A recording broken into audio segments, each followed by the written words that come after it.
Hello, everyone, and welcome to episode 504 of Constructive Criticism. I'm your host, Easy, and I'm joined by a man who finally got his trophy, Mason Clark. Yo, I did it. I won the SCG 5K. Woohoo. I've won stuff in the past, but never got a trophy from it. So it's nice to That's why I get the was so hardware. excited for you. Yeah, it's nice. It's like I'm excited. It's why it was so funny, and I actually remember, Abe, we talked about this before we did our what was it, our 2Ks for the MTG, the CCMTG opens, and I was like, no, it has to have a trophy. I don't care about anything else. We're giving out hardware, and Abe was like, yeah, absolutely, it's really important. Trophies are dope. Amazing. Thanks. And I got to beat Pulliam in the finals, which, if you know Pulliam, he would never let it down for years that he beat me in the finals. And honestly, no word of a lie, it's not exaggeration, clapped him in 10 minutes. We had gotten buys in the first round of day 2. Told us, take a second, go get water, and then play your finals. We thought that meant hey, if it goes over in the next round, you're getting more buys. We go to the bathroom, we get some water, some friends come around, who are playing the first round, they come over to watch, and they're like, oh yeah, by the way, the next round starts, you won't have any more buys, so you need to get that done. And there was 10 minutes on the clock, and we had plenty of time left to spare. And so, got Pulliam.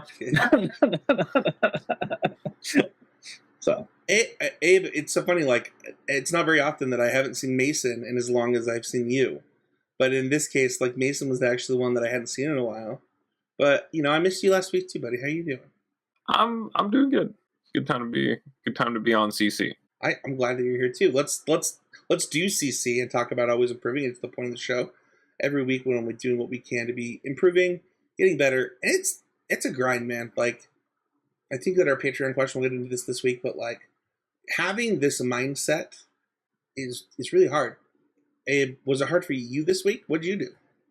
Yeah, so my always improving moment this week came from preparing to hopefully emulate Mason's success, take home some hardware in Richmond, which is I'm trying to really get my team that I have for the team SCG in Richmond together. And part of that means doing something I've been putting off for a long time. I know we've talked a lot about Pioneer on the show in the last couple of weeks, but it's been, I'm putting my money where my mouth is and saying, Arclight Phoenix really is just the best deck. I've got to spend the time, put in the hours, and really understand it and get good at playing it and all the matchups. And so I've been just getting into the trenches to, kind of, even though this is a team where a team event we're going to play with, two of my close friends who I just want to play with, we all have decided on the goal of really trying to do well. And so taking that seriously and getting back into developing, the skill of playing a new deck with proficiency. I've kind of avoided playing the Arclight Phoenix deck because in past iterations I haven't liked it nearly as much, or mono green was a better choice, and so I was playing that. Yeah, and so just putting in the hours, and also digging up the shreds of content here and there that there are these days. I'm really, really feeling the lack of written content. The lack of writing is really hurting me, because that was how I engaged with most Magic content for majority of my career. So definitely been a big adjustment in that, but devoting the time to playing and using what is out there and kind of asking people who I know have played the deck more than me, and also some of reverse engineering some things based on what I'm seeing in the deck lists and really paying attention to those. All has been a big always improvement for me this week. I know we DM'd a bit about it. Did you end up reading Javier's article? I did, yeah. A big problem with Javier's article, and this is kind of, again, the problem with the state of writing in Magic, is that the content you'll get from creators and from players who really have expert opinions is really isolated to a moment in time, because they don't talk about it outside of an experience. Javier talked about getting 9th place and the Ashiok build of Arclight Phoenix kind of at a higher level, and the purpose behind that decision, and then has how he sideboards in 7 matchups. But those 7 matchups are not really nearly as relevant as they were coming out of the Pro Tour. Things have shaken up since then. there's not a ton of detail on like the philosophical approach. It's just the ins and outs, and like, you know, some thoughts on some cards, and that's I think just a lot of the content that is written these days, because it doesn't take a lot more than that for people to click and read, and there's not really the incentive beyond that. So I missed the PowerPoint presentations that they did for it wasn't even Mana Deprived. It was just First Strike podcast when they like did a deep deck dive, and I've been doing Battlegrounds, not Hearthstone, and there's like the number one Battlegrounds player in the world literally just has a guide for every single comp, and he does it in a canvas doc, and then he has a video associated with it and a written associated with it, just for every single one. And it's I don't know, it's funny how Magic content has changed. I mean, it's interesting. I hope that you find what you're looking for. Like, I know that somebody had recommended the Todd video to me when I mentioned wanting to pick up Phoenix again. So yeah, I think you can also it's a just real join my thread with me and Matt and Quentin, where we're defending Phoenix because Matt says it's a bad deck, and we're just like, it's just not true. So I mean, I think that really what it comes down to is that the content, and this for a long time, has been way more focused on getting players from 0 to like 70% proficiency than getting anyone close to the level of proficiency that the player who's speaking has. I think it's just like not what the market for it is, and you know, that's what it is. But it also means that it's just harder. So kind of figuring out what to do with that, and seeing where I start to hit my own plateaus with my returns on like playing and stuff. But that's all entirely separate conversation. I'll go next. I missed last week. We wouldn't have done it. I was improving last week anyway. But like, you know, was able to once again in my team event with former co-hosts Quentin and Matt, you know, double draw into a top 8 of a team. This one I think was a 2K. I don't remember how big it was. Maybe 2K or 2.5K. And we lost in the quarterfinals, and it kind of bugged me. You know, we were pretty clear team no chops that day, and losing the quarterfinals kind of hurt. And I thought about why it hurt and what I could have done better. So I had beaten Goryo's Vengeance to go into top 8, to lock us up for the top 8 slot. And then I lost to Goryo's Vengeance in the quarterfinals. And they were not very close games. And I had only had, I think, maybe 1 or 2 other matches against Goryo's Vengeance going into it. And there are a couple things. One, I played 5-color Creativity, which I think is just a worse deck than Gen Creativity right now.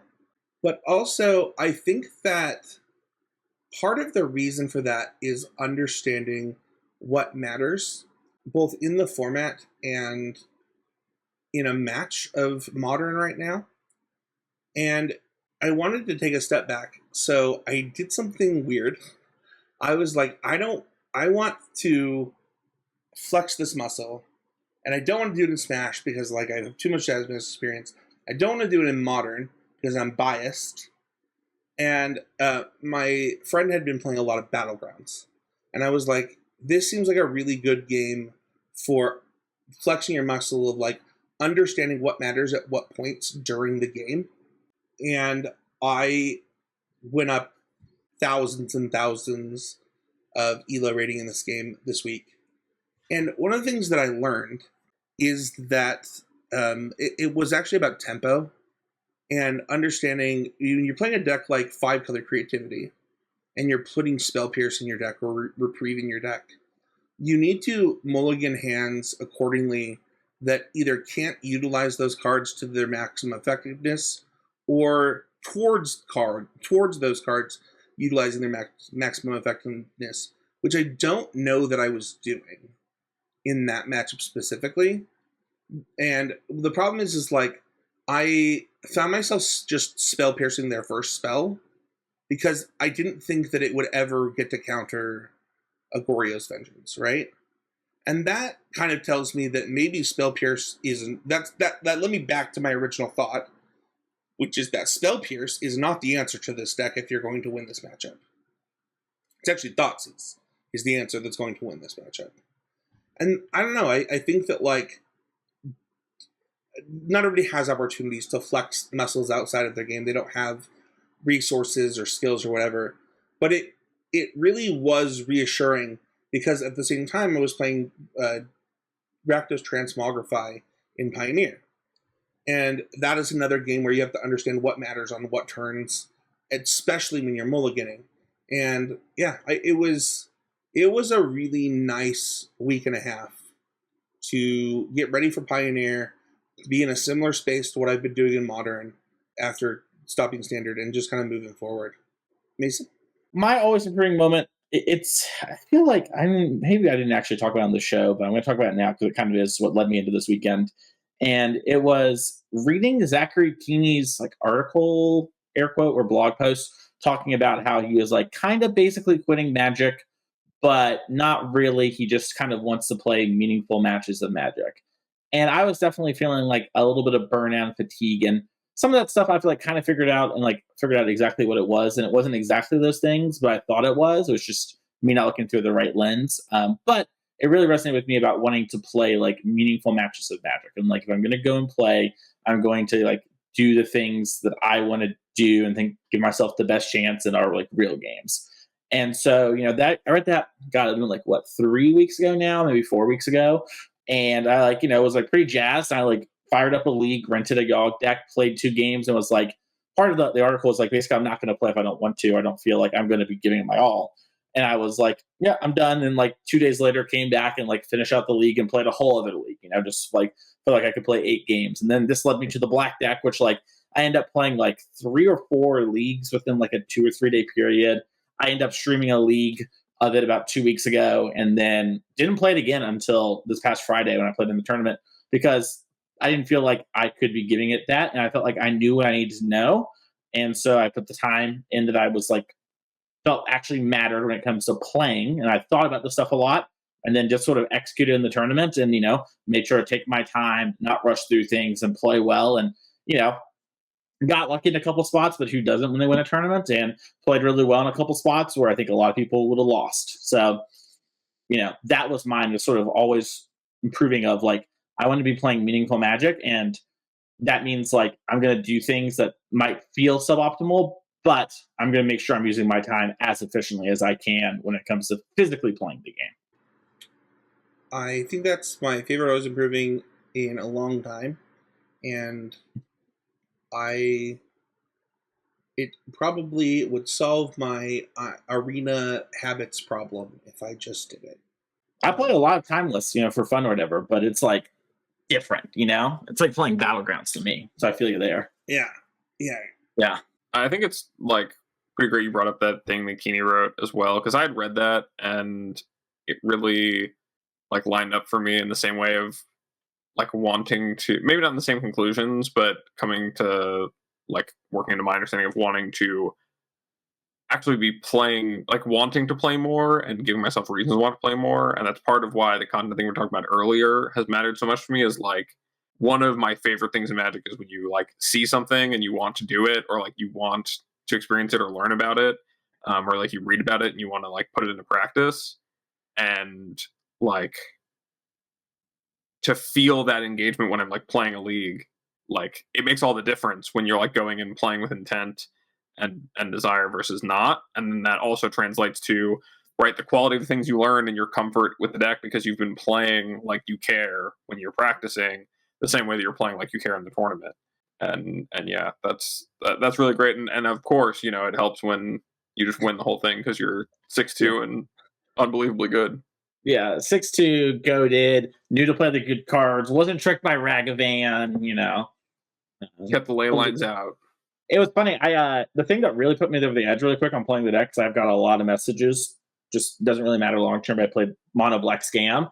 So I was kind of between it and Yogg, and I thought it was more fun, and maybe a percentage or 2 points worse than Yogg. For what's worth, I think Mono Black Scam is like a high tier 2, low tier 1 deck. I don't think it's the best deck in the metagame or whatever.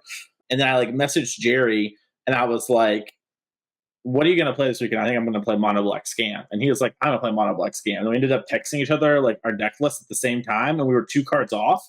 And I was like, I think you're wrong about this one. I think you're right about this one. And I made the swap in the main deck. Let's go. And then I kind of like merged them. And then also his swap was horrible all day. It won me a bunch of games. The same games where it had just been a clean to dust. The daggers too. You're like, I you were right. Right. Let's dagger you. No, it ended up, it was weird, but like, I played against Goryo's round 1, and I had this March in my hand. I have like a mana up, and my opponent, who's someone like local to me, Goryo's in Atraxa, and I was like, this is flamed to dust. My kingdom, And then I end up actually pitching like 3 cards to kill the Grizzlebrand later to buy it back. So it ended up working out like to be helpful, but it was just funny. Like all day I was like, dang, this March is going to matter in like 10 turns, but if it had just been a clean to dust right now, life would have been pretty good. That being said, I would play March again. I think March probably was better. I think I just had a lot of moments where it lined up that Kling would have been better. So I thought about it a lot. But it was just funny. If you want to have those type of conversations with other like-minded people, head on over to patreon.com/ccmg. Join the Discord, where we have always improving moments as a channel. We've got decks and format discussions, all kinds of channels in there to help you engage with like-minded people. And that's just starting at $5 a month for the Discord access. And then you also will have moments in there where Abe, myself, and Mason jump in and talk about stuff too. With that being said, before we move on to our main topic, which this week is prison decks, we are just under 100 episodes later, finishing this series. So I'll put a playlist together on YouTube, by the way, so you'll have access to the entire series on YouTube. Before we do that, though, we want to mention our sponsors. The one that I want to mention has put me on tilt this week, Abe. Do you know what it's like to play Rakdos Transmogrify and know your outs every single turn of the game to probably just win? I mean, knowledge is power, and power consumes, Yeah. It does not help that I literally had 7 games in a row where my first draw step, after a mulligan, it was like Thoughtseize Bug. It was like mulligan, put back Atraxa, draw Atraxa. And I was like, what? This can't be real life. This is not real life.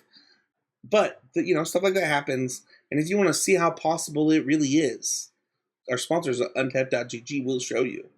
I personally actually love using Untapped now. Like at first, I was kind of annoyed with having one more overlay on my computer, but because I'm a purist in a lot of things. But having it, especially when I was doing like drafts or especially cleaning up the old draft decks I had not played, I'd not played from the Pro Tour, where I was like drafting just for the practice, and then playing those, it was super good to be able to be like, okay, this is what was in that deck. And I just hit okay and hit play. And this is what I'm drawing to, and this is what matters. Yeah. It's been real nice. Mason, you want to say anything about my Thoughtseize Bug? You had so many thoughts. It was so funny. You just either die here or live long enough to see yourself become a Shuffle True Sales. I watched you tilt in real time on Twitter. It was on Twitter. Spencer was like, "It can't be real.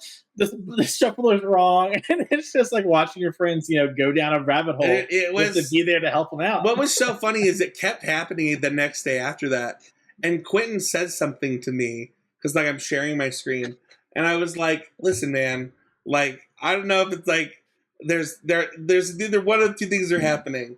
One, I'm the unluckiest SOB in the world, or 2, there is actually an Atraxa mulligan bug. Maybe you should play fewer Atraxas. Yeah, there it's play 3. Oh my goodness, that's like a 20th of your deck. Yeah, I don't know. Write that down. That's 5%. You can check out our other sponsor. They won't tilt you the way this one tilted me. And that is our sponsor over at Mason. Heavy Play. You go to Heavy Play LLC everywhere in order to get some of their fine products. Probably the most popular one that I see talked about a lot is the playmat. It's, if you have a laptop bag, it's going to fit perfectly right in there. Especially talking about how MacBook Airs are the exact same size and just they're too small. Right, so you need a MacBook. Oh, sorry, that was one too small. Excuse me. But if you have one a little bit bigger than that, which my understanding is the smallest laptop on the market, it's probably going to fit perfectly. And I played with it all weekend over in Corey Baumeister's Fishing Match area, and everyone was using them, and everyone really liked it. And one of the things I think really goes underappreciated, I wanted to highlight really quick, is that the back has a little bit of a grip to it. Not so much that it's hard to get up at the end of the game, but enough that like if someone bumps, it doesn't slide or move. Which sometimes with your older play mats, the rubber on the back would start to give out, which sucked. You like the art or whatever, but it doesn't really hold. I've definitely seen that happen. And we had people like kind of bumping around because we're in a small area, and our playmats stayed in place, our game stuff stayed in place. And I imagine it's a lot more important when you're, actually up in the table with everyone else and people are bumping into you. So make sure to check out their products. You can use code CCMTG to get 10% off all of their stuff. I love that. And also, I just want to mention, like, people are like, I really don't like the lines in the playmat. And the reason those lines exist, if you think about like how you roll up your playmat, you're actually damaging that grip that's on the back of your playmat every time you do it, right? Whereas when you fold here and there's not the grip in those spots, it's actually to prevent damage so that grip lasts longer than it would be like on your mouse pad style playmat. I don't know. Pretty cool innovation in my opinion. Yeah, that's all visual too. When you're playing, it doesn't really like have an actual. You can't tell. Yeah, it is like I'm sure it is technically there, but like where I keep my deck is right where the flap would be, and I draw right to left, and I like don't experience it. Maybe that's just how I'm doing things, but overall, it's been a great experience. Let's dive in here. This is a topic that is this the last one? I think this is the last one. For our archetype series. Something we started. I think I looked at it. It was 400 and. Don't quote me on this, people. But this was in a pre-RC world. Yeah, I think this is 407. Was Control Decks. Should have waited 3 weeks. And we're going over another one that kind of aligns with that in a lot of ways. We're going to go over Prison Decks this week. So this is a archetype that is sometimes, I think, hard to quantify. I know that we had discussions with combo decks, for example, of whether things like Turbo Fog were combo decks or prison decks. If things that were like, I mean, Nexus is like a Turbo Fog deck, but like that was one that came up during that episode. And, this is one that, like some of our other ones, like Ramp, splits the mid-range control side. This one sometimes can split that combo control side. So, Abe, I want to let you lead off. What is a prison deck? Yeah, so a prison deck is a deck that really uses something that is kind of an advanced idea these days in Magic, but that's card advantage through invalidation. Except it does this at scale with cards like, Blood Moon is a classic example, or Wasteland locking people, mana denial in general, making it so that none of the cards that your opponent has access to are able to do anything meaningful to the game. Really, that's what a prison deck does. And this could be through a number of means, either, and most typically taking away mana, because mana is the resource most often used to do anything to the game. That's like A, but there are ones that will, take away access to the combat step with effects like Ghostly Prison and Sphere of Safety, the mono white Pillow Fort decks, like with the Enduring Ideal that people would play as like a tier 3 fringe modern deck, like 5 years ago. But you can find some coverage of it on the internet if you dig for it. But that's one where it says, okay, we're going to take away the ability of basically every card in my opponent's deck to do anything to me by just putting out these enchantments that do that, or Lantern Control, which most notoriously just takes away the draw step from your opponent virtually by making it so that you're selecting the card that's okay for your opponent to draw off the top of their library every turn. And so by doing that, it spends a lot of its cards just setting up positions where none of the cards in the opponent's deck matter, and then finding a way to win from that. Like Lantern would win by decking. Mono Red Prison, uses the constraint it puts on the game to play like efficient threats and take over that way. So it can kind of depend in that regard. But at its core, a prison deck, and why it's so similar to control and combo, is that it's not doing something fair, right? It's not trying to like control to amass a greater set of resources and then make it so that none of the cards you draw from that point onward are valuable because it's interacting with you. It's doing the opposite. It's spending turns of the game setting up position where none of the cards afterwards matter. So doing all the effort of casting a counterspell on every one of your spells by making it so you can't cast any. But so it uses a different card base to do that, but also has combo elements of from a certain point onward, it's done its thing, and the game is no longer competitive. Man, maybe I asked too big of a question there. You answered half the podcast. I love it. What's so funny is you talked about kind of the next points that I was going to bring up about, is it a flavor of Control, and how does it skirt the lines between Control and combo decks? And when I tweeted out what are the best prison decks in history, Mason, you were actually one of the people that answered, and you mentioned the Mox Amber Lantern Control deck. And I think that if you polled people as to what archetype that was between the classic ones, right, between aggro, control, combo, and mid-range, I think you get a 50-50 split between combo and control. And I think that oftentimes these decks come down to the reason that you get the combo answer, so to speak, is because you need to assemble something. You need to assemble Blood Moon plus Rabblemaster plus something. You need to assemble Lantern plus Ensnaring Bridge. You need to assemble this thing that feels like a combo, but in reality is just you taking control over what the game is now about. Can you answer this Rabblemaster? Can you answer this Ensnaring Bridge? What this game is now about this thing, which I think is really interesting. Mason, what are there other types of strategies that you can think of when it comes to prison decks over the years? No, we've listed them all.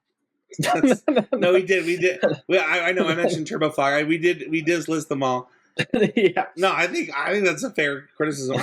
I think that just to lay it out for what it's worth, I want to give some examples of these decks really quick, because I think that it will help people as they're if you're listening in your car and you can't look these up, I'm not going to read off these deck lists, but I think a lot of people think of a few decks, and the ones that I wrote down were Mono Red Prison. This is a very classic Blood Moon, Magus of the Moon. Let's see if you can beat this style deck that happened in Legacy for a long time. You've got Lantern Control, which was, Abe already broke out, right? This deck that made your life miserable second by second rather than all at once. It was they got to decide how miserable that game was going to play out for you. And then you have Turbo Stasis, which just meant that I got to do everything and you get to do nothing. And I got to do it with Chase the Mind Sculptor, Birds of Paradise, and Noble Hierarch, which were just the best cards in Magic, at the time. And I think that's it's interesting to me because you have three very different ways of accomplishing this archetype. Where I don't know, would you say all of these decks are control decks, Mason? I mean, Mono Red Prison has an aggressive plan. I think the thing that really exemplifies a control deck is them locking you out of a portion of the game, right? And then using whatever thing complements what they're trying to do towards victory, right? So in the case of Mono Red Prison, typically you're trying to accelerate out these Blood Moon type effects, right? Or these Trinisphere type of effects, so your opponent can't cast spells, which means you kind of want to have similarly costed proactive threats, because these are things that are not as hard locks as something like Lantern, right? If Lantern assembles its stuff, you obviously have the ability to potentially have enough good ones in a row to get out of it, but quite often it's really hard to have that happen. Where Mono Red Prison's hey, if I go turn one, Chrome Mox, Ancient Tomb, Trinisphere, and you don't have a Force of Will or some way to interact with that immediately, maybe a Boseiju, then you're not going to be casting spells until turn 3, and I can cast another spell in the next turn because I have all this mana, right? So I think that, typically people think of control because it's trying to, elongate the game for a while. And prison decks often do that because they remove some aspect of the game, right? The Mono Red Prison one was removing you casting spells. Lantern Control typically is removing you drawing things that matter, or the combat step via Ensnaring Bridge, which I think is sort of the quintessential prison card. Turbostasis is preventing you from like casting spells another way, right? So a lot of these things, when you're removing things, the best thing you're removing is spells, which means often the games go long outside of things like Mono Red Prison that kind of break that paradigm.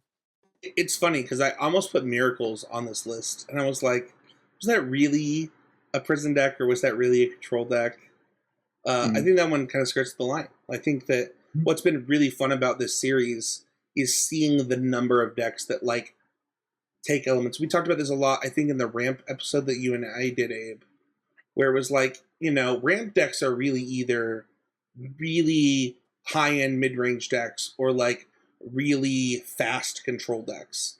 And there's not really like an in-between for most of them to like land to this other strategy. And I think that the prison decks land in a similar vein where, like Mason said, the thing that makes a prison deck work is it's removing something that's important to you and saying this thing now longer doesn't exist. If you draw it, or if it like is a part of your game plan, good luck.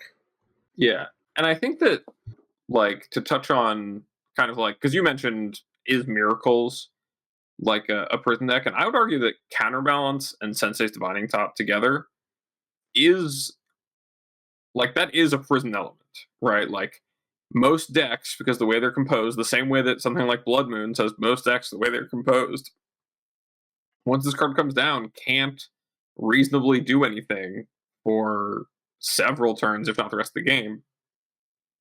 Like Counterbalance and Sensei's Divining Top together make it so that your opponent can't do that. They can't cast anything that costs 1 without getting countered, or if you're able to float something that costs 2, now that's like all the spells, all the mana cost people play most of the time in those formats.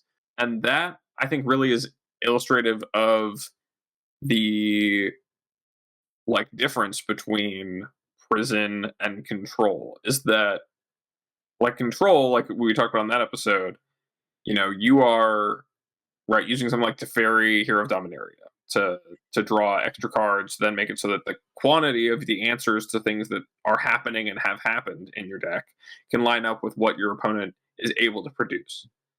Prison says, I'm going to systematically make it so that rather than having to get to a point where you're low enough on resources, I can choke out all the resources you'll get for the rest of the game.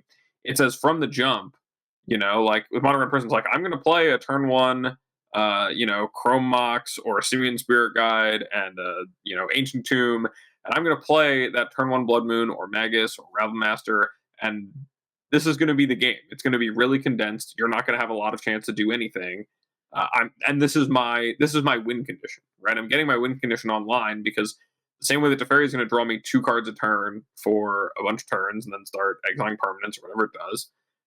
Instead of drawing 5 cards over the course of 5 turns, I'm going to spend my whole hand to deploy this Ensnaring Bridge, which is going to make it that way more than 5 of your cards you draw over the course of the game are going to be, worthless, and that's worth me effectively undoing 5 of your draw steps. So, Counterbalance Top does the same thing. Of now every 1-drop you draw is just not a spell. Same thing with Chalice of the Void, another classic prison card. And for the same reasons, I think the ways where you fight against prison rather than fighting against control is, it's a lot of the same principles. If you fight over the things that are generating their card advantage to try to make it so they can't put you in that chokehold. But the play patterns from the other side of the table they're the same principle at a different speed because they are destroying. I think it's a lot harder to like tempo out a prison deck, right? Like if you think about the way that the prison decks are constructed, like they're often trying to set up their lock really, really fast, whereas control decks are trying to grind out incremental advantages. Okay, I think I might ruffle some feathers here, but I think I just had a brain blast. Okay, and I think everything makes a lot more sense doing it. Yes, unironically. Jimmy Neutron up in here. Abe said something, and my brain started going. If you watch the video version of the podcast, I literally had to think about it before I would say this while listening to Abe and Spencer. Spencer mentioned, is there a type of strategy that's prison that we hadn't mentioned? And it occurred to me when listening to Abe that that's true. The scam decks are prison decks. It never occurred to me like that until Abe was talking about like the condensing like Mono Red Prison. But I do wonder if Mono Red Prison was introduced today, would it not be called a scam deck? Right? Like they're very similar. They're trying to condense and make your opponent's cards not matter. And then it occurred to me that the deck I just won the Open with is like a prison deck in a lot of ways, and actually makes sense with like the way I approach playing it. You're playing like a you playing like Field of Ruin and yeah, but that's like part of it, right? Like my whole deck was just actually random prison elements put together, right? So like Dauthi removes the graveyard, Grief Scam removes like the cards from the hand. Shieldred plus the One Ring was often my end game against aggro decks because it just invalidated damage, right? Like you can't actually kill me. I'm gaining too much life and throwing too much cardboard at you. Bowmasters, for example, is like kind of locking out draw cards. So, I've always wondered kind of like, I call most scam decks are more aggressively slanted. So, I tell people like, hey, if you're playing scam, it's much more like playing burn than it is playing Murktide. That's typically because you can't play those longer games most of the time, traditionally in scam. And I think that they're actually just subsets of prison decks.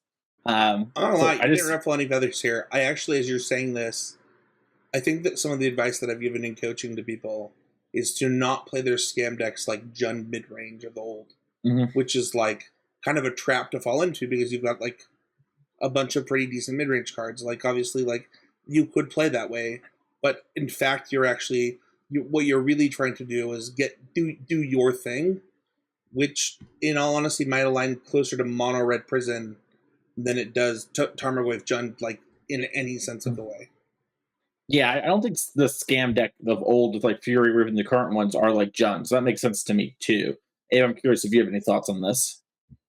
Yeah, I think there's a grain of truth in what you're saying, because I do think that the play pattern, especially with like the grief draws of the scam grief decks, are very prison like. Because, like I said in like introing these decks, the general principle is card advantage via invalidation. You're making it so that a bunch of your opponent's cards don't matter. It's actually just enacting the same thing that aggro decks lean on of the best form of card advantage is killing your opponent with a bunch of cards in their hand, except it doesn't go about it by trying to kill the opponent, right? Like, making a grief on turn 1 is not the strongest thing you can put into play, stat-wise, right? A 4/3 for, like, on turn 1 is a good clock, but the fact that it is taking away the cards that matter in your opponent's hand and forcing them to top deck a way to beat this thing before you can get the rest of your game plan online, it opens in a very unfair resource denial way, which is like a very like strong principle of prison, and then transitions into playing a mid-range game. I think it works like countertop in reverse, if that makes sense, right? Like rather than kind of fighting the game with the tools it has to actually interact and trade 1-for-1 at first, and then assembling a position where its opponent is not able to meaningfully continue to interact in the game, the scam decks are doing it backwards. The scam decks are doing it by saying, okay, I'm going to make it so in the early part of the game you're not functional, you don't have the resources to interact with me, and then by the time you catch up, I'm going to have the interactive pieces that I need to keep you shut down, right? And so I think it's two sides of the same coin, and it's in the same gray area. But the thing I would push back on is that I think that a lot of the pieces of scam are conventional, and a strength of scam is a lot of the pieces of scam are conventionally good, mid-rangey cards. Like they do have a lot of good 1-for-1 answers. They have solid standalone threats. Turbo Stasis literally was like Noble Hierarch, Birds of Paradise, Mystic Snake, Jace the Mind Sculptor. Like, right, but also I think Stasis alone is like, Stasis and Jace were both prison pieces that were, and Stasis being an unfair one. Oh man, we call it Jace a prison piece now just because of how it invalidated creatures? Well, it invalidated creatures, especially with Stasis. You would just undo your opponent's mana investment into the board, right. And also it had the ability to control your opponent's draw step, right? You're fate sealing them every turn at a certain point to win the game. No. I just wanted to be clear as to what we were. But I would say a deck like Lantern Control, like that deck played discard spells, and that was it, right? Discard spells, and then sideboarded some like Abrupt Decays as catch-all answers to problematic permanents. I guess also played some Engineer Explosives too. It got to play a lot because of Mox Opal. Its options were Mox Opal. Yeah, and then what? Like Mono Red Prison barely plays. Like it's a mono red deck that doesn't even play with Lightning Bolt. You know what I mean? Like it's not trying to fight on that axis, whereas Scam is a deck that does. So I would say it's a kind of like. So would you? I don't know. I'm starting to think. The more I think about this, the more I'm agreeing with Mason. I think about like the One Ring. That's like a scammy. That's almost like a prison piece. I do think that card invalidates. I've been pretty open. I think that card invalidates a large portion of the game. Like the more I think about it, I'm like, cards have never done. The more I think about it, I'm like, damn, is his deck a prison deck? Like, I think specifically, it's important to look at like my deck, right? Like, Dauthi Grief, Shieldred, Bowmaster, 8 Field of Ruins, cards to subsidize those, the One Ring, a pile of edicts. It's like a pile of prison cards that work together. But I would challenge that and say, are those really prison cards, or are those just controlling cards? Because that's a card advantage engine that's giving you a bunch of good 1-for-1s and Punisher effects.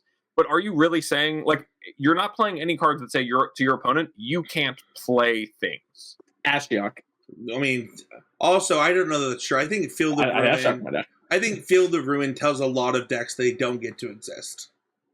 Yeah, I think, like, Dauthi Voidwalker also says, like, you don't get to play, like, you cannot play big spells against me because my Dauthi will steal them. You cannot play draw spells against me because I have Shieldred and Bowmaster. I had the sickest Dauthi a couple weeks ago. I just want to say.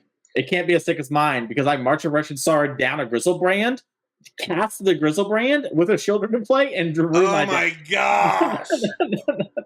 That was sick. But, like, I mean, I understand what you're saying. I think that, like, I would just say this deck is more like it. I'm not saying that the challenge. Rakdos Scam is. I like the challenge. Rakdos Scam, I think, is further from this. That's the question that I'm asking, right? That's the question that the podcast is asking. Is like, what blurs the line between combo, control, mid-range? I mean, this deck, this archetype, I should say, does so much. Like, it becomes more than its pieces can individually be. You know, kind of like a combo deck, kind of like, you know, a control deck. That's its essence. And so when you have a deck like Mason's, it's like, oh, is this a control deck? Is it a mid-range deck? I mean, some could argue that Sheldred plus Ring just makes it a combo deck. Like, you know, I think that there's some interesting stuff there. And I think too that, like, it's important to recognize that all of these decks exist in context. You know, like, certain decks that are prison decks, and the reason that a lot of them don't, I mean, they stopped designing cards that work like prison cards a long time ago because they found that people liked playing out their games of Magic and not just like sitting there watching a Blood Moon or Ensnaring Bridge dominate the game as they printed Orcish Bowmasters, and that card like shut off half the format for 3 months. It doesn't shut it off. You still can cast your spell that draws cards. You just are gonna lose it. You're gonna lose a lot of advantage if you do, you know? And so I think the way it exists in the context really matters because there are worlds where Blood Moon is just not a meaningful Magic card to spend your whole hand putting into play on turn 1. You know, and that's like a defining aspect of the Legacy Mono Red Prison deck has been, I'm putting Blood Moon into play, and that's going to be a big enough problem to net me enough time and enough advantage to make it so that, you know, enough of your cards don't do anything that when I do draw that Goblin Rabblemaster or, you know, whatever my threat I draw is, I'm winning this game just on the back of that. And I think that, you know, that's not... There are ways that, like, there are times you'll play matchups where, like, oh, the same way that Chalice the Void doesn't do something against some decks, you know, that happens to, like, almost all of the prison pieces. There are a ton of decks that just don't care about necessarily the angle that's being attacked on, and that's kind of the inherent weakness of a prison deck. I think that the, like, kind of hard lock or, you know, soft lock elements that exist in Mason's deck that he's talking about, and the resource denial or, you know, the tying of the noose around your opponent with things like Shieldred and the One Ring are very real and very true, but I think where I draw the line with Prison is the weakness of Prison we haven't really gotten to, which is that Prison often relies on permanents that are doing like the heavy lifting or the limitations of those permanents, right? Like if you're playing against a deck that plays a bunch of basic lands, trying to wasteland lock your opponent or, even Rashad import your opponent a bunch doesn't work. Blood mooning them doesn't work. If they don't play the right kind of mana costs, then your Chalice of the Void doesn't do anything. If they play ways to go over the top of the fact that you invested it all into these, kind of oddball permanents that are making it so that your opponent's cards don't work, if their cards just work anyway, right, they can go over you. So in the broad spectrum of things, like the difference between the kind of locks that control deck are putting into place and ones that a Prison deck are putting into place is the way that you can beat them. To your point earlier, Spencer, like going under a Prison deck is not something you can realistically do. Why? Because they're constructed to quickly assemble their lock because they aren't playing conventional defenses against getting interacted with or getting beat down by the format. They're saying, I'm racing to the portion of the game where you're locked out before you can try to kill me, which means that you're not actually trying to, typically when you're playing these decks, trying to beat them in the first, snowball win in the first 3 or 4 turns. You're likely settling in with a lot of your decks to go to like turn 7 or 8 or 10 and pick it apart, and that one's the ones you win because you're able to go over the top of them if you have the tools to interact with their locks because they don't have a lot of ways to end the game quickly. Just to add on to this, because I think that you've touched on the weakness of the deck, you've touched on the strength of the deck, or the archetype, I should say. There is also like things that are done to mitigate this that I want to touch on. If you think about like Jace the Mind Sculptor, or cards like it that get to recycle or refresh the things that you're doing, because you're making their stuff matters according to what their deck is doing, just as much as like your stuff matters according to what the format is doing. And so you have to have the right answers, just like a control deck or a control combo deck would, according to what they're doing. And I think that, Chase the Mind Sculptor, even lanterns, like, times like you lantern yourself, like the right, like set up yourself, right? Like that was such a huge part of the game.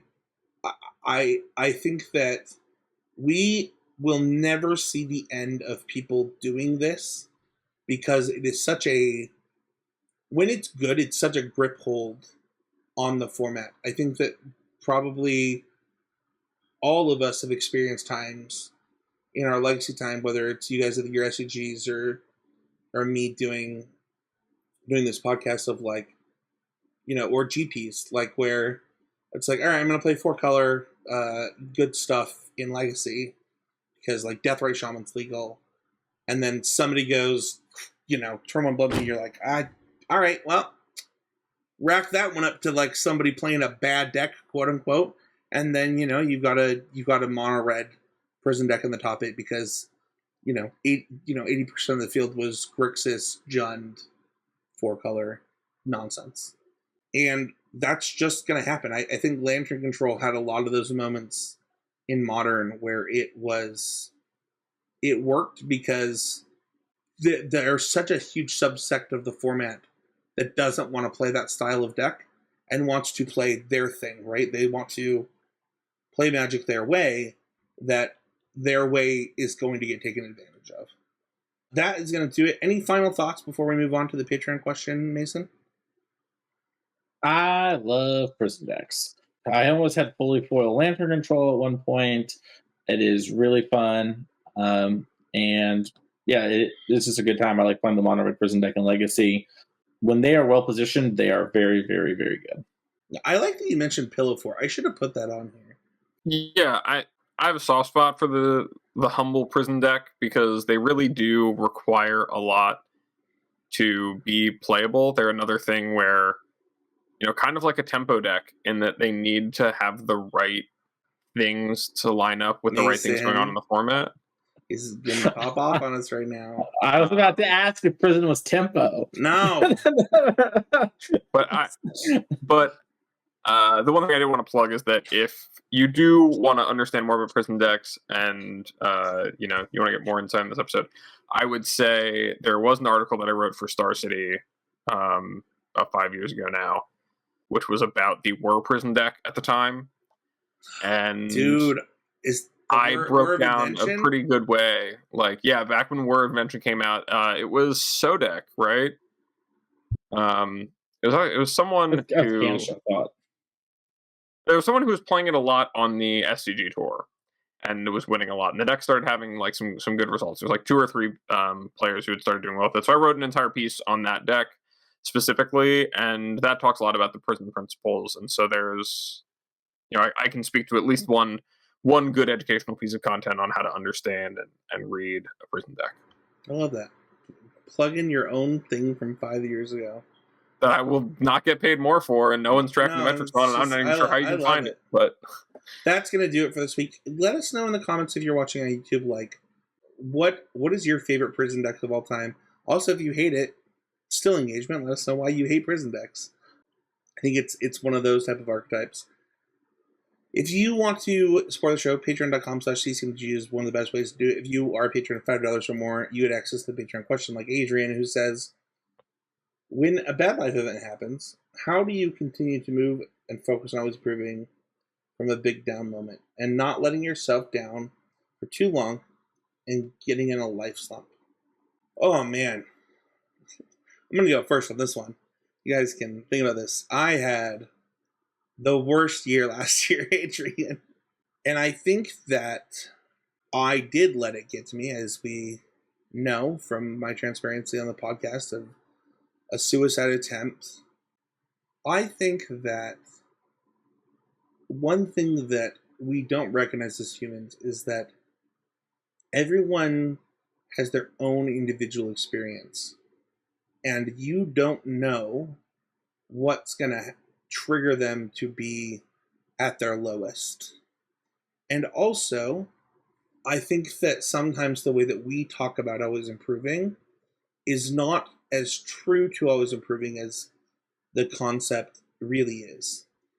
And I'll give you an example. Last month in March was probably one of the hardest months for me health-wise. Both my kids got sick twice. I got both of what they got, except for the hand, foot, and mouth, which also kept me at home because I was the only one that could watch them, because I was the only one that had gotten it as a kid. And I was just at home for a month. And that leads me to be really depressed. And one of the things that I think that we don't talk about, because we're often so focused on Magic, is that you are only as good as you are today. And if your today is whatever percentage you can give, then let's make tomorrow better by making today as good as it can be. Right? Like, if your today is 50, give it 50. Like, just do it. If your tomorrow is 45 because something else happened, give it 45. Like, your 100 I really hate the idea that you need to give 100%, 110% every day, because that's just, nobody works like that. You know what? I have an injured rib. My laundry right now, behind the scenes, it's building up. My laundry is ridiculous. And, like, I'm not going to sit here on the podcast and pretend like my laundry is, like, in a good position. No, I need to go do my laundry, but I've had a hurt rib for, 7 weeks? Like, it's unreasonable, and I'm actively scared of hurting my rib again like I did last Sunday. I've never missed a set review before, but I literally was in bed and could not move. And you know what I did? I did what I could do that day, which was lay in bed and not move. And sometimes that's what you do. But the thing is that in order to be always improving in that type of environment, is you need to be honest with yourself. Can you really not move? Can you really not go look for a job? Can you really not go into work today? Can you really not focus on it? Today, I was sick this morning. I had a really important 11 o'clock meeting. Guess what? It didn't matter that I was sick. I really needed to have that meeting, and I made that meeting happen because that was the best that I could do today for that moment. And it's so hard. Nobody thinks being a human is easy. So sorry, this is like a soapbox, but I think that as somebody that had a really hard year last year, this one hit home for me. No, I mean, I love something that you said in there, which is so true, which is that, like, it's not realistic to expect yourself to give things, like, even close to 100% every day.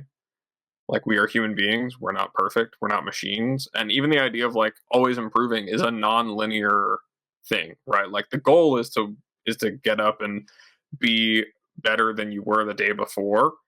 But what happens in the times where you wind up feeling like you're worse than you were the day before for whatever reason, right? And it's like that matters because when you try to think of it as context of like, oh, like how is it that I'm going to get back to trying to get to that, push the boundaries, push it up from 100%. What does 100% mean, right? It means more tomorrow than it did yesterday. It's like, that's not what it always means. Sometimes it means, how do I get back to, to where I know I can be, to what I know 100% can be.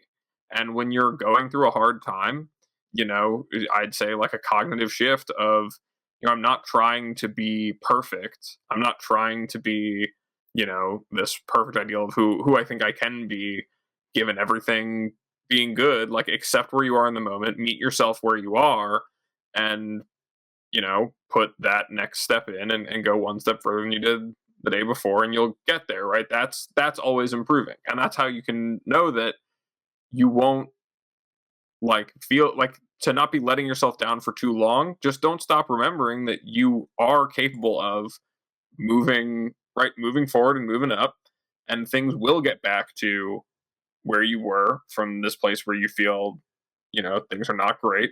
Like, sometimes always improving is a journey back to where you were a year ago before that terrible thing happened. Sometimes, and it doesn't have to be something terrible. I'm sure, Spencer, you felt the always improving of going from someone who didn't have kids to having kids, and then being like, how do I get from being a parent back to being a parent who's playing Magic at the level I know I can play at, right? Like, it could be anything in your life that presents a barrier to where you want to be at. It's about making the steps to get to where you want to be and continuing to go on that journey, not about necessarily the results. And the more you allow yourself to carry that journey, the more it's, it makes sense on how you're moving on, right? Like, identify where it is now that you need to move out of and take a step. That's my soapbox of advice. I love it. Mason? Yeah, I think these guys did a lot to kind of cover about it. I guess what I would just say is, like, don't worry so much about it, right? Like, it sounds so kind of silly, right? But it's like, just the bad things are going to happen, and yes, it sucks, and yes, it is not good, but it is best just to kind of like accept this is a new thing we have to tackle and deal with, and worrying won't help me solve the problem. Doing the best that I can, or putting myself in the position to, do what needs to be done, that's what matters.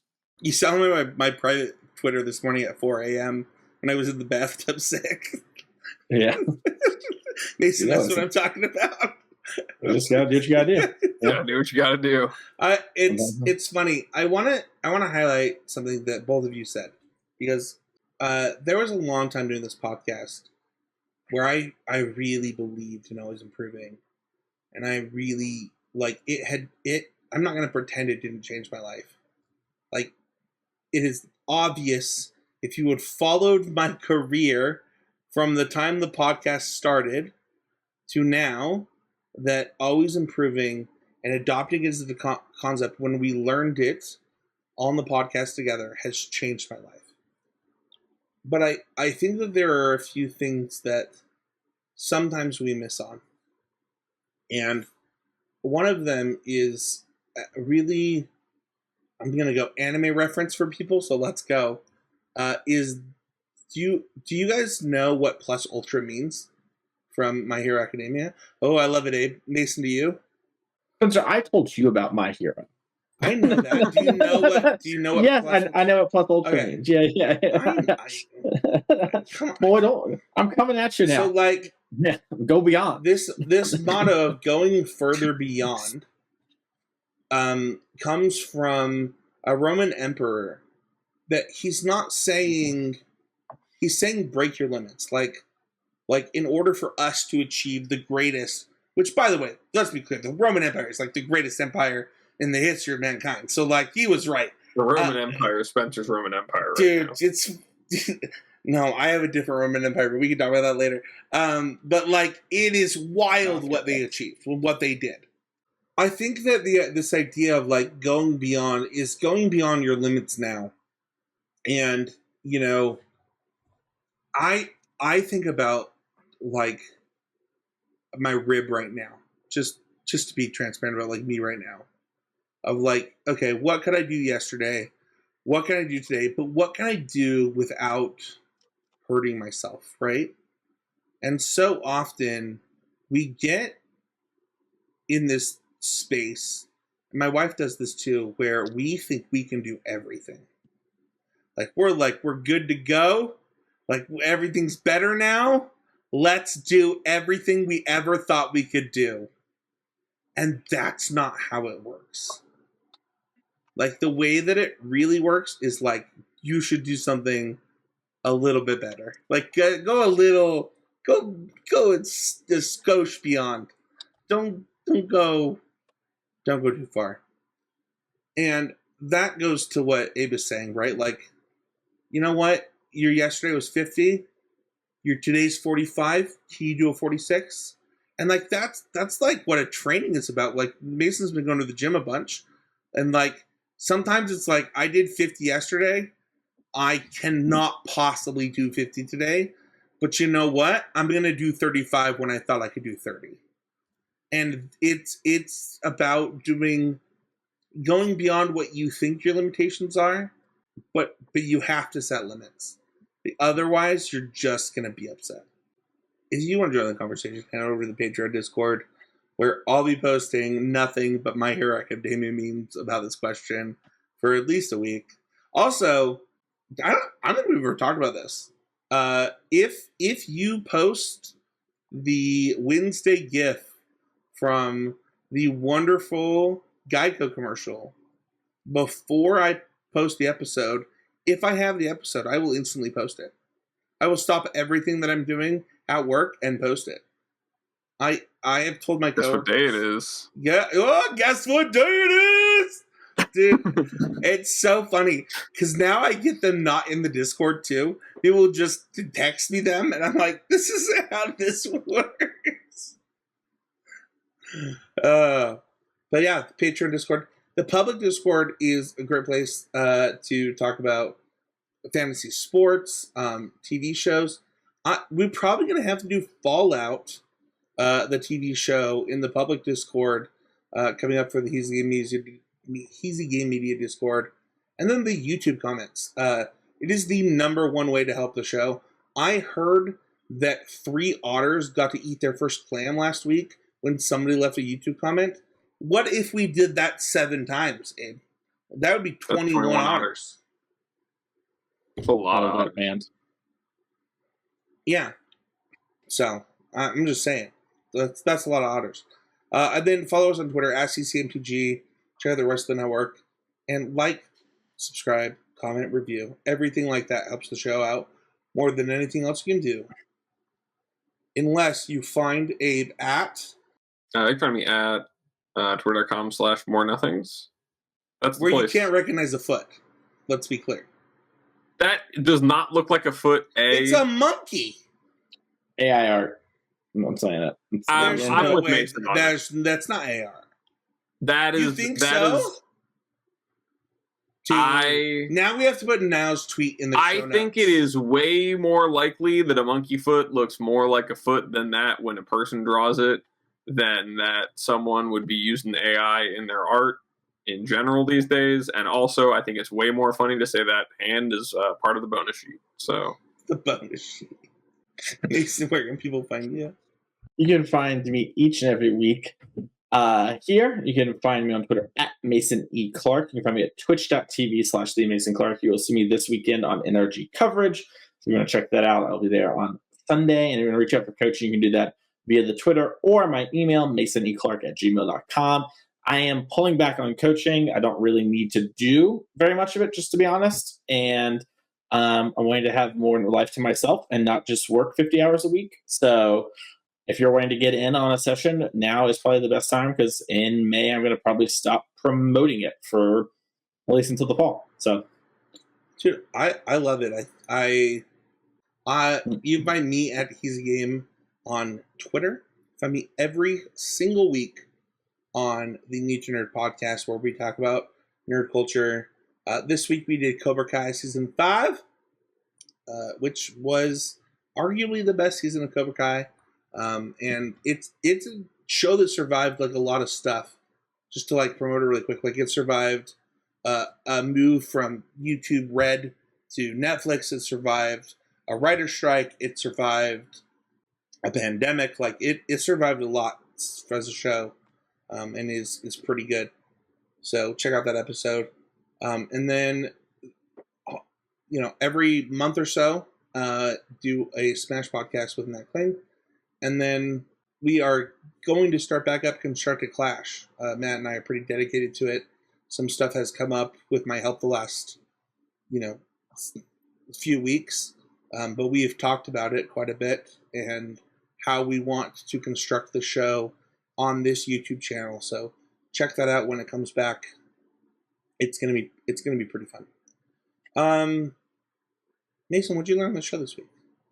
The Abe wrote that article 6 years ago. 5 years ago. Nope, 6. I looked it up. Nice try. Oh, you liar, Abe. I linked it on Discord. Yeah, right. Sorry. I thought it was further back. I thought it was like 7, so I was ready to boom them. And then I learned that, I don't want to say this. I hate boosting Mason's ego. I learned that it is possible that Prison Decks might include Scam Decks. There's some ego when it's a fact. You're just kind of saying things. I feel like you don't get to decide what my learning was. I also learned that I have to say this before the end of the episode because people are asking. I did send the episode with John and Seth to the editor because people have been asking about it. I'm not sure where it's at. If worse comes worse, I will edit it. But I want to say something because I think that episodes like today really show the power of doing, what have we done, 200 episodes together at this point, Abe? Like, Mason's got to be 300 episodes with me. Like, there's a pretty strong camaraderie here that I really appreciate, and I really appreciate you too. And I had the worst week of my life last week in pain, and I got to do the show. I was so excited to do the show with you guys this week. And so while Mason taught me that Scam Decks are Prison Decks, I also reaffirmed that you two are the best 2 podcast co-hosts I could ask for. And I love and appreciate you guys so much. What'd you learn, Abe? I learned that behind everything that Mason gets to use as a soundbite for how smart he is definitely something I said that was smart first. That's what I learned. And I want the listeners at home to learn that too. Behind every Mason is something Abe said in the DMs. You gotta know.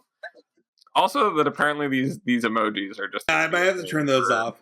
No, it's so good because only video, it enhances the video podcast. Oh, the video. What's so funny is we were going to use I think that people should vote in the YouTube comments. Emoji Mason or no emoji Mason? Like, he's having so much fun. Thank you, everybody, so much for listening.